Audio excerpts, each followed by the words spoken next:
గురువుగారు, విశ్వాసం చూపడం అనేది సునక లక్షణం అని అంటారు కదా. సునకానికి ఈ లక్షణం ఎలా అలవడింది? దీనికి సంబంధించిన కథ ఏ పురాణంలో మనం చూడొచ్చు? శునకం కథ. శునకం అనగానే మనవారు మహాభారతంలో సరమ అనే దేవతల శునకాన్ని ప్రస్తావన చేస్తూ ఉంటారు.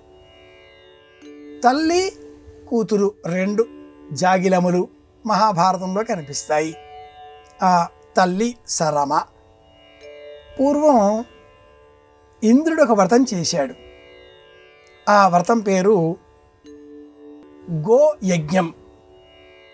ఇంద్రుడు చేసిన ఈ గో యజ్ఞాన్ని అనుసరించి ఒక గోవును ప్రపంచమంతా కూడా అశ్వమేధ యాగంలో వలె ఈ గో యజ్ఞాన్ని కూడా ఆ ఆవును అంతటా తిరగాలి, వదిలిపెట్టాలి కనుక ఇంద్రుడు ఆ గోవును అభిమంత్రించి ఇది ఇంద్రుని గోవు అంటూ నిర్ణయించి విడిచిపెట్టాడు. ఆ గోవు ప్రపంచమంతా పర్యటించసాగింది. ఆ గోవుకు రక్షణ ఉండాలి కదా, కాపలా. ఆ కాపల నిమిత్తమై సరమ అనే తన కుక్కని పంపించాడు, జాగిలాన్ని పంపించాడు. రాక్షసులు ఈ విషయమంతా కూడా గమనిస్తున్నారు.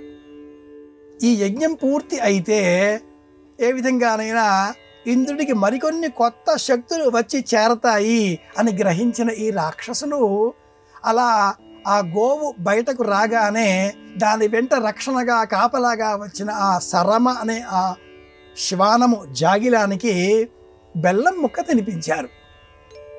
రాక్షసులు అందించిన ఆ బెల్లాన్ని ఆహారం కదా అని తిన్న కారణం చేత సరమలో ఆశ మొదలైంది.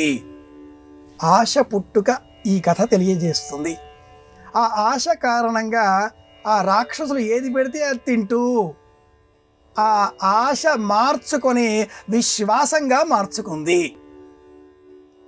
ఆ విషయం గ్రహించిన రాక్షసులు అనంతరం ఆ ఆవును తీసుకువెళ్ళి దాచేశారు. గోవు కనిపించలేదు. ఇంద్రుడు ఆశ్చర్యపోయాడు. సరమని తిరిగి ప్రశ్నించాడు, ఏమైంది?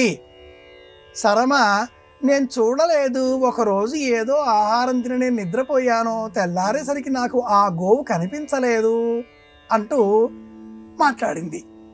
దానితో ఇంద్రుడు దివ్య దృష్టితో రాక్షసులు చేసిన ఈ మోసాన్ని గ్రహించి రాక్షసులతో యుద్ధం చేసి తన గోవును తాను తిరిగి రక్షించుకొని యజ్ఞం పరిపూర్ణం చేశాడు. కానీ ఆహారం పెట్టిన కారణం చేత అసత్యమాడిన దోషంతో ఈ జాగిరం ప్రవర్తించింది. కాబట్టి నీవు విశ్వాసంగా ఉంటావు నిజమే, కానీ దేవలోకంలో ఉండడానికి పనికి రాకుండా పోయావు అంటూ పంపించేశాడు.